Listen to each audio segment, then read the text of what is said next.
Otherworldly Evil Monarch, Bab 257. Judul, Berita tentang Crossbows. Benar, kata-kata Master masuk akal. Faktanya, mereka bahkan tidak pantas mendapatkannya. Songsang mendengarkan dengan emosi yang dalam di dalam hatinya. Dia menjilat bibirnya, dan kemudian membuat dirinya berbicara. Tuan, kapan kamu akan memberitahu aku cara memfermentasi anggur ini? Singkatnya, saat waktunya tepat. Namun, aku harus memberi kamu beberapa kata peringatan, Songsang. Tak seorang pun selain orang-orang kita yang meminum anggur yang akan kita fermentasi. Karena wine yang akan kita fermentasi mulai sekarang akan semakin nikmat. Apakah kamu mengerti? Jun Mo Xie tersenyum. Aku mengerti. Bagaimana orang biasa seperti itu layak untuk mencicipi anggur yang kita master dan murid fermentasi? Bagaimana orang-orang itu bisa mencicipi anggur abadi? Produk yang belum pernah dilihat ini berada di luar dunia manusia. Ia melampaui benda-benda duniawi dan abadi. Jadi bagaimana kita bisa menodainya? Songsang marah di dalam hatinya, dan penghinaan terlihat jelas dalam nadanya. Kata-katanya bahkan mengguncang gurunya. Tuan Muda Jun dalam keadaan linglung. Bagaimana aku bisa bingung dengan apa yang orang ini katakan? Ya, kamu cepat-cepat turun. Kita harus segera mulai membeli obat-obatan herbal ini. Jun Mo Xie melambaikan tangannya. Jun Wei mengerutkan kening setelah mereka berdua pergi. Mo Xie, berita tentang acara ini terlalu besar. Aku takut, aku masih yakin bahwa tidak akan ada salahnya karena ini. Jun Mo Xie terkekeh lembut. Paman ketiga, kamu mengatakan bahwa kamu akan segera pulang setelah melihat Dugu Wudi pergi. Namun kamu masih di sini. Apakah ada sesuatu yang menarik? Kamu iblis kecil. Memang, tidak ada yang bisa disembunyikan darimu. Jun Wei tersenyum tak berdaya sambil berkata, ada berita dari Jiangnan di selatan sungai. Oh, mata Jun Mo Xie berbinar. Grup perdagangan Zhao telah menyelesaikan pembuatan busur silang tendon Xuan Bis. Mereka akan segera membawanya ke kota. Jun Wei terdengar sangat serius saat dia berkata pelan-pelan. Juga, beberapa ahli yang tidak dikenal muncul entah dari mana. Mereka tampak gelisah. Tampaknya pangeran kedua bersiap-siap untuk bergerak. Ini tidak terlalu sulit untuk ditebak. Semakin banyak keributan yang mereka buat, semakin dalam kita harus menyembunyikan diri karena hal itu akan memungkinkan kita memperoleh lebih banyak keuntungan dari kerahasiaan. Kita terutama harus mendapatkan busur silang tendon Xuan Bis itu. Kargo dari busur panas Xuan Bis dari grup perdagangan Zhao akan serupa dengan hadiah untuk kita. Hehehe, mata Jun Mo Xie menyipit. Kita tidak bisa lengah. Ada banyak ketidakstabilan akhir-akhir ini, dan situasinya semakin memburuk. Aku yakin pangeran kedua tidak akan menangani masalah ini dengan santai. Selain itu, dia mungkin mempekerjakan pasukan elit pengawal dari luar untuk melindungi muatannya. Selain itu, pangeran kedua sangat kaya dan mungkin juga melibatkan para ahli untuk mengawal kargo. Juga, mungkin ada seseorang dari guild teratas Jiangnan, dan dia mungkin bertugas mengawal barang. Akhirnya, ada kemungkinan besar Bloodsword Hall mengawal busur panah itu secara rahasia. Jun Wei mengerutkan kening dalam-dalam. Kita telah menentukan kekuatan mereka dari bayang-bayang dan itu cukup besar. Dan aku percaya bahwa ada kekuatan lain yang terlibat di sini. Kekuatan yang tidak kita ketahui. Dan mereka mungkin menambahkan penyiapan yang sudah sangat kuat ini. Kita perlu memanfaatkan banyak kekuatan jika kita bertujuan untuk memperjuangkan Crossbows. Berapa pengeluaran yang harus kita keluarkan untuk melakukan itu? Selain itu, kita juga harus berhati-hati dan tidak boleh meninggalkan jejak. Jun Wei mengeluarkan pandangan yang dalam. Aku khawatir itu sesulit mendaki langit. Sesulit mendaki langit, itu akan semudah membalikkan tangan. Jun Mo Xie mengangkat alisnya. Ekspresinya sepertinya memancarkan pancaran yang agak seperti setan. Wajahnya yang anggun tampak menjadi dingin, licik dan jahat. Masalahnya pasti tergantung pada individu yang terlibat. Jika kita sendiri merasa was-was bahwa tugas itu hampir tidak mungkin dan tidak bertindak karenanya, maka itu benar-benar akan menjadi sesuatu yang lebih sulit daripada memanjat langit.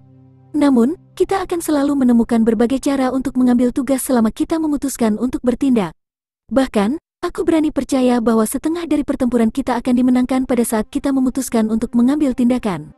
Ya, itu betul. Jun Wei menyetujuinya. Paman ketiga, berapa banyak waktu yang mereka masih butuhkan untuk mencapai ibu kota? Jun Mo Xie merenung. Dengan kata lain, berapa banyak waktu yang kita miliki untuk melakukan persiapan? Aku perlu mengetahui titik waktu yang detail dan pasti. Mereka harus mengambil 2 hari di Sungai Selatan, dan kemudian mereka harus turun dan datang ke darat. Dari sana mereka harus menempuh perjalanan selama 3 hari untuk mencapai sekitar kota. Jun Wei menggumamkan kerangka waktu yang akurat sebagai jawaban. Aku memperkirakan ada ahli yang mengawal kargo, dan aku tidak berharap mereka memiliki banyak pedagang biasa. Karenanya, perjalanan mereka akan jauh lebih cepat daripada orang kebanyakan. Namun, dengan mempertimbangkan semuanya, aku rasa mereka setidaknya akan membutuhkan waktu 5 hari untuk sampai di sini. Dengan kata lain, kita punya waktu 5 hari atau lebih untuk membuat pengaturan kita. Jun Mo Xie mengangguk. Terlebih, pangeran kedua pertama-tama harus pergi ke sungai, dan baru setelah itu mereka dapat memulai perjalanan mereka dari sana dan seterusnya.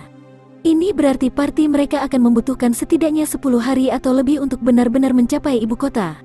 Jun Wui diucapkan dengan nada tegas. 10 hari, itu sudah cukup. Jun Mo Xie tersenyum. Tidak jelas pikiran apa yang membuatnya cukup senang untuk tersenyum seperti itu. Paman ketiga, aku mengulangi kebutuhan aku akan informasi yang akurat. Siapa yang dikirim oleh Zhao Trading Company? Dan apa kekuatannya? Berapa kekuatan orang yang dikirim oleh guild teratas Jiangnan untuk membantu pengawalan? Dan jenis pasukan apa yang dikirim pangeran kedua, dan kekuatan mereka. Kita tidak memiliki informasi tentang Bloodsword Hall. Jadi kita akan melepaskan mereka untuk saat ini dan bertindak sesuai dengan situasi nanti. Itu tidak akan menjadi masalah. Ekspresi wajah Jun Wui tenang seperti biasa. Dia menggenggam kursi rodanya dengan kuat. Aku hanya ingin tahu, kekuatan macam apa yang perlu kita berikan? Tuan keluarga Jun seharusnya tidak bergerak. Selanjutnya, kita bisa mempekerjakan 300 pengawal dan 3 ahli Sky Swan. Jun Mo Xie menyeringai. Paman ketiga, kamu, Hai Chen Feng dan Song Sang adalah tulang punggung keluarga kita. Aku takut kekuatan kita bertiga saja tidak akan cukup. Apakah mungkin membuat Solitary Falcon? Jun Wui belum selesai. Namun, arti kata-katanya cukup jelas. Itu sama sekali tidak akan berhasil. Jun Mo Xie memveto gagasan itu dengan tegas.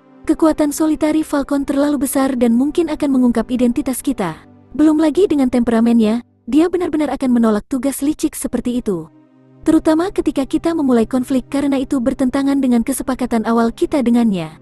Ini dapat menghalangi rencana masa depan kita karena dia mungkin tidak patuh sebelum rencana besar mulai berlaku. Aku takut eksposisi itu juga. Ciri-ciri Hai Chen Feng juga sangat berbeda. Jadi akan sangat sulit untuk menyembunyikan identitasnya. Kata Jun Wui, itu tidak akan merugikan kita. Aku bisa mencoba menghilangkan warna biru muda itu saat waktunya tiba. Jun Mo Xie sangat yakin dengan hasilnya. Dia mulai perlahan mondar-mandir. Dia kemudian datang ke depan dan melihat ke bawah dari sudut pandangnya. Kemudian, dia berkata dengan ringan, masalah ini akan melibatkan perjuangan yang berat dan perjuangan keras yang belum pernah terjadi sebelumnya. Namun, kita harus menangani masalah ini sendiri dan menghadapinya tanpa bergantung pada kekuatan luar. Kita hanya bisa mengandalkan kekuatan kita sendiri. Dan pada akhirnya, keluarga Jun kita hanya akan bergantung pada diri kita sendiri apapun masalahnya. Hanya dengan begitu kita akan perlahan bangkit. Tapi kebangkitan kita akan tiba-tiba, dan tidak ada orang atau kekuasaan yang bisa menghentikannya. Suara Jun Mo Xie rendah. Tapi dia mengatakan ini dengan tegas dan kejam. Putri Ling Meng perlahan menarik Dugu Xiaoyi keluar dari aula. Mereka menuju kedai teh yang secara diagonal berlawanan dengan aula. Seorang wanita yang tinggi dan tegap berdiri di sana. Siluet itu bergerak ke arah mereka dengan langkah panjang. Itu adalah Sun Xiaomei, tunangan Tang Yuan. Dia telah tiba beberapa saat yang lalu, tetapi belum memasuki aula. Kamu tidak terlihat sangat baik. Sun Xiaomei memandang Putri Ling Meng. Dia bertanya dengan keprihatinan yang mendalam. Apa yang terjadi? Sun Xiaomei lahir dengan penampilan seorang pria heroik. Dia bahkan memiliki temperamen seperti itu. Namun, dia adalah orang yang sangat baik hati dan cerdas. Selain itu, dia seperti kakak perempuan bagi Putri Ling Meng dan Dugu Xiaoyi. Namun, adik perempuan ini tidak ingin membebani kakak perempuan mereka yang peduli dengan kekhawatiran mereka. Aku tidak ingin menyembunyikan apapun dari kakak perempuan. Namun, sesuatu memang terjadi, tapi aku terlalu malu untuk mengatakannya. Faktanya, aku tidak ingin menyebutkannya. Putri Ling Meng tampak sedih. Dia mengusap dahinya dengan lelah. Sun Xiaomei adalah orang yang cerdas. Dia dengan cepat mengerti dari pidato putri bahwa masalah itu pasti terkait dengan keluarga kekaisaran. Dia tidak bisa menanyakan detail lebih lanjut tentang itu karena dia tidak terkait dengannya. Putri Ling Meng juga pintar. Dia melihat bahwa Sun Xiaomei telah berhenti berbicara, dan dengan cepat menyadari bahwa kakak perempuannya telah memahami segalanya. Dia bisa merasakan bahwa kakak perempuannya mulai merasa canggung. Oleh karena itu, Putri buru-buru berkata, sayang sekali bahwa kakak perempuan tidak ada di dalam. Kalau tidak, dia bisa membantuku memeriksa pria itu dan tindakannya. Itu adalah kejadian yang sangat aneh. Pria apa? Kejadian aneh apa yang kamu bicarakan? Sun Xiaomei tidak bisa menahan ketertarikannya ketika dia mendengar ini. Li Yuran, putra tertua dari generasi ketiga keluarga Li. Dia merasa ada yang aneh dengan sikap Li Yuran. Berasal dari intuisinya sebagai seorang wanita, Putri Ling Meng memiliki firasat tajam bahwa ada sesuatu yang tidak beres. Li Yuran, pria itu. Sun Xiaomei bergumam pada dirinya sendiri untuk beberapa saat. Dia tampaknya merasa sulit untuk mengungkapkan pikirannya. Dia seperti Jun Moxie. Kamu tidak akan bisa membacanya dengan baik jika kamu tidak mengamatinya dengan hati-hati, dan kamu tidak akan bisa memahaminya. Jun Moxie, Putri Ling Meng berseru. Jun Moxie dan Li Yuran, bagaimana kamu bisa membandingkan kedua orang ini? Mengapa kamu menyebut dua orang yang sama sekali berbeda? Mungkin tidak ada bukti yang cukup bahwa kedua orang ini bisa didiskusikan bersama, tapi tidak sesederhana itu. Sun Xiaomei terkekeh dan pergi diam. Dia tidak memberikan penjelasan lebih lanjut. Namun, dia berkata dengan suara rendah saat mereka masuk. Hampir seolah-olah dia bergumam pada dirinya sendiri. Tapi aku merasa Jun Moxie lebih berbahaya. Kakak Xiaomei, aku tidak mengerti. Tetapi kita adalah saudara perempuan. Dan aku telah menemukan bahwa kamu melihat pada kualitas khusus orang. Dugu Xiaoyi tidak mendengar kata-kata Sun Xiaomei bergumam pada dirinya sendiri. Kamu tadi mengatakan bahwa Jun Moxie memiliki aura arogansi saat terakhir kali kita bertemu.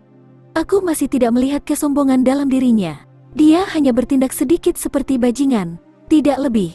Dan itu tidak berarti bahwa itu sangat buruk. Bagaimanapun dia benar-benar anggun hari ini. Aku menyesal kamu tidak bersama kakak perempuan Ling Meng dan aku menyaksikan dia menangani situasi dengan cara yang anggun. Hehe. Aku merasa jengkel dengan cara kakakmu Moxie menangani sesuatu. Putri Ling Meng membalas dengan kesal. Xiaoyi, kamu harus mempertimbangkan masalah ini dengan sangat serius. Dan berkali-kali agar kamu tidak hidup dengan penyesalan selama sisa hidupmu. Dengarkan apa yang dikatakan kakak perempuanmu. Dugu Xiaoyi entah bagaimana tidak yakin. Dia mendengus sambil bergumam pada dirinya sendiri. Kakak Moxie tidak baik, dan saudara-saudaramu sangat hebat. Bukan, Putri Ling Meng tercengang. Memang benar bahwa Jun Moxie adalah seorang pesolek dan pengganggu. Dan dia bahkan mengamuk tanpa rasa takut. Namun, meski begitu, dia masih tidak berperilaku tidak tahu malu seperti saudara laki-lakinya. Mereka memiliki karakter yang keji. Mereka benar-benar memiliki karakter yang keji. Otherworldly Evil Monarch, Bab 258. Judul, Kemalangan Tak Terduga. Gadis kecil itu dapat melihat bahwa Putri Ling Meng sedang tertekan. Dia sadar bahwa dia telah mengatakan sesuatu yang tidak beralasan. Dia ingin menghibur sang putri. Namun, dia tercengang dan tidak tahu harus berbuat apa. Ketiga wanita itu terdiam untuk waktu yang lama. Sun Xiaomei akhirnya memecah keheningan saat dia menjawab masalah Dugu Xiaoyi.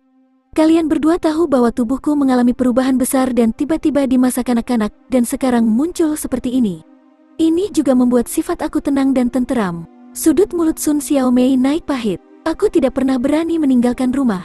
Aku tidak makan selama beberapa hari untuk menurunkan berat badan.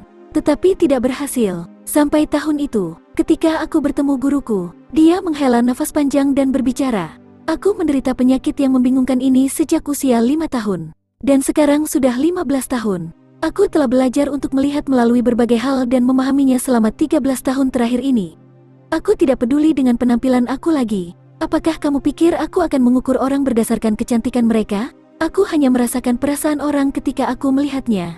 Mengenai seberapa baik penampilan mereka, kecantikan luar hanyalah sesuatu yang dapat dipamerkan. Yang sekunder, pentingnya terletak pada sifat seseorang. Kita dapat memahami dengan jelas niat dan kemampuan seseorang dengan memperhatikan hal ini. Sun Xiaomei tersenyum agak dengan senyum sedih. Adik Xiaoyi, Jun Moxie selalu menunjukkan sisi yang berbeda dari dirinya. Dia selalu bertingkah seperti seorang debauchi. Dia mengamuk kapanpun dia mau tanpa takut apapun. Dan aku khawatir dia mungkin tidak berpura-pura. Aku khawatir itu adalah sifat aslinya. Dia dan aku hanya bisa bertemu sebentar. Namun, jelas bahwa dia tidak pernah mementingkan siapapun, dan hanya melakukan apa yang dia inginkan. Orang itu tidak akan pernah memandang tinggi siapapun di matanya. Karena itu, aku menyebut sifatnya sombong. Senyuman Sun Xiaomei acuh tak acuh. Bahkan bisa disebut jahat. Gadis kecil itu sangat yakin. Jadi, dia tetap diam dan mendengarkan kakak perempuannya Xiaomei dengan penuh perhatian. Namun, aku melihat cacat lain pada orang ini.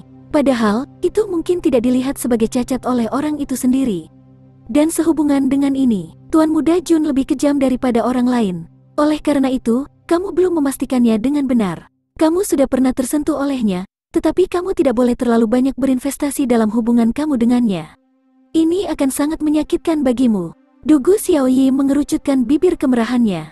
Ada ekspresi kesal di matanya, tapi dia tidak mengatakan apa-apa. Dia tahu bahwa Xiao Mei sangat mengkhawatirkannya dan tidak memiliki niat jahat.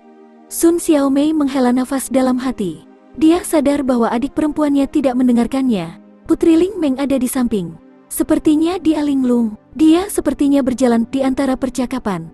Dia tampak mendengarkan dan tidak mendengarkan. Pikirannya benar-benar kacau, dan dia tidak tahu apa yang dia pikirkan. Dia menyadari bahwa saudara perempuannya tiba-tiba menjadi pendiam. Ling Meng, kamu kelihatannya tidak sehat. Lebih baik jika kamu kembali ke istana dan istirahat. Sun Xiao Mei menatapnya dengan ekspresi khawatir. Aku tidak ingin kembali. Aku tidak akan kembali. Putri Ling Meng takut kembali ke istana. Dia tidak tahu bagaimana dia akan berperilaku, atau kerangka berpikir seperti apa dia akan bertemu dengan keluarganya. Kakak perempuan Ling Meng, ayo pergi dan temukan Jun Mo Xie jika kamu tidak ingin kembali ke istana. Dugu Xiaoyi mengangkat matanya saat dia memberikan saran ini. Orang itu sangat lucu. Little White-nya yang disayangi tiba-tiba mendengus dan menjulurkan kepala kecilnya saat dia mengatakan ini. Mata bulatnya terbuka lebar. Dia sudah mencapai level 8. Karena itu, dia memiliki telinga yang sangat sensitif. Bagaimana mungkin dia tidak merasa gembira ketika dia mendengar pemiliknya berbicara tentang bertemu dengan pria itu? Ini terdengar bagus. Aku juga ingin memeriksa orang ini karena Xiaoyi sangat mengaguminya. Nyatanya, aku juga akan berusaha sebaik mungkin untuk menganggapnya tinggi. Dan akhirnya aku akan melihat betapa luar biasanya dia. Putri Ling Meng berkata saat semangatnya bangkit. Dia tersenyum sambil mengejek dirinya sendiri. Sayangnya, aku tidak bisa melihat betapa menakjubkannya dia. Apakah aku telah buta selama 10 tahun terakhir ini? Wajah Dugu Xiaoyi menjadi merah. Dia tahu bahwa kata-kata sang putri tidak seperti kata-kata kakak perempuannya Xiao Mei. Kakak perempuannya telah memberinya peringatan karena niat baik, tetapi Putri Ling Meng baru saja mengejeknya. Jadi, dia tidak bisa membantu tetapi membalas. Tentu saja kamu berprasangka buruk. Kamu melihat dia dengan jijik. Jadi, bagaimana kamu bisa menemukan sesuatu yang baik dalam dirinya?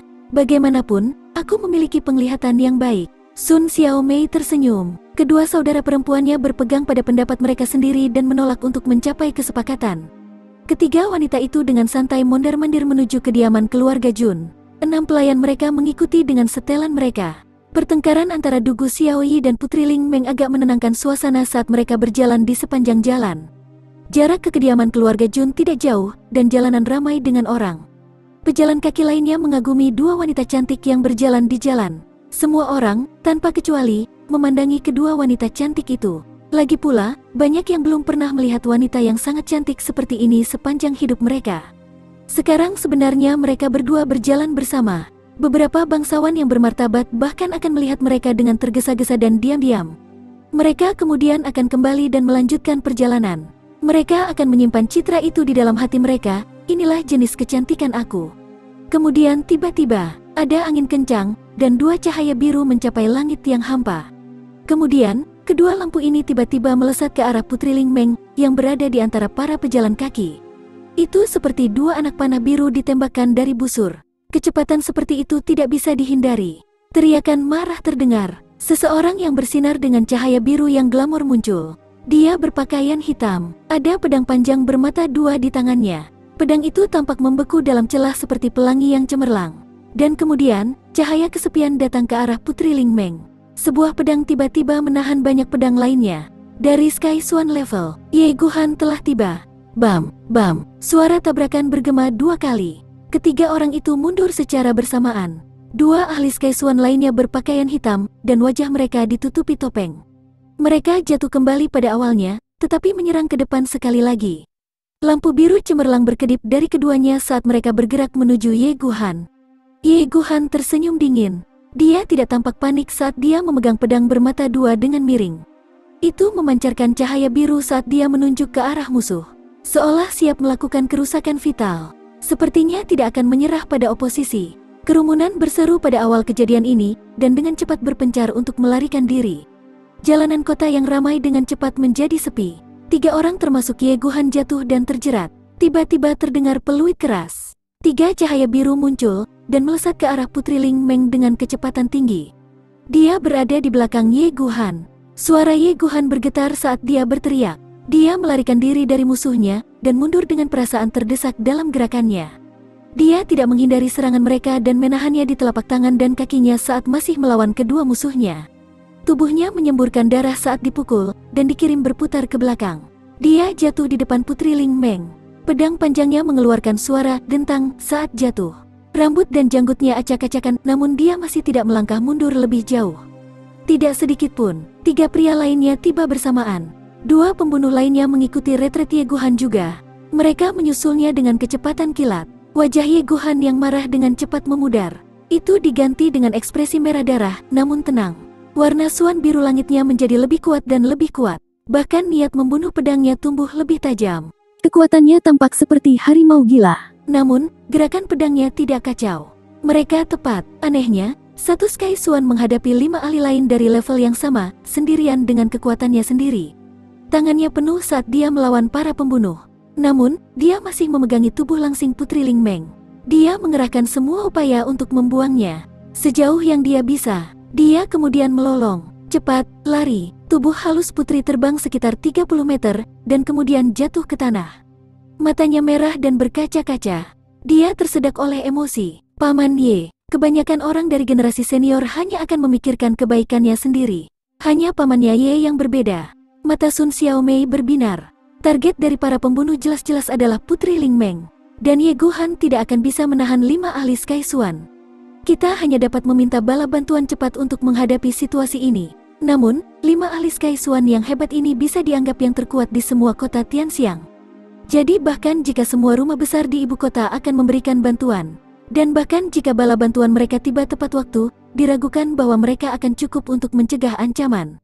Xiao Yi, cepat kirim Little White untuk meminta bala bantuan. Sun Xiaomei sangat cerdas. Dia melihat Little White di dada dugu Xiao Yi.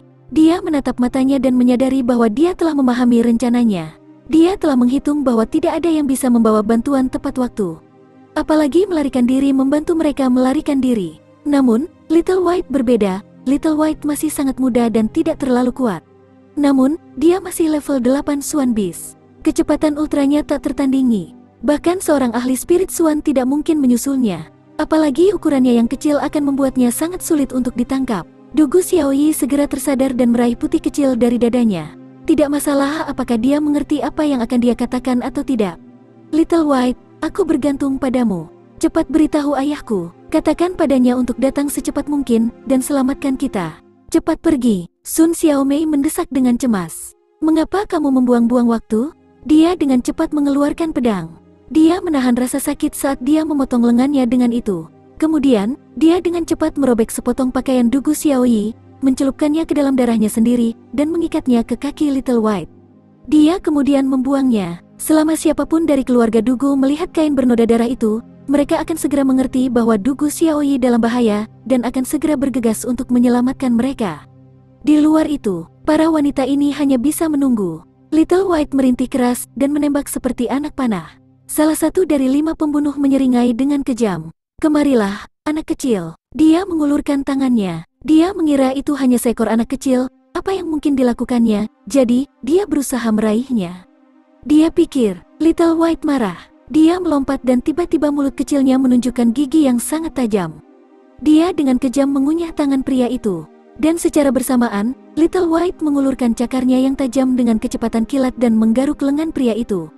Dia mengambil sepotong daging pria itu saat melakukannya. Kemudian dia dengan bangga bersenandung dan bergegas melarikan diri dari tempat itu. Dia menghilang dari mata semua orang seperti gumpalan asap. Pembunuh berpakaian hitam itu meraung kesakitan. Rasa sakitnya cukup tajam untuk menembus sumsum tulangnya. Ahli Sky Swan telah meremehkan musuh dan mengira itu hanyalah anak kecil. Namun, musuh kecil itu telah meninggalkannya dalam kondisi ini.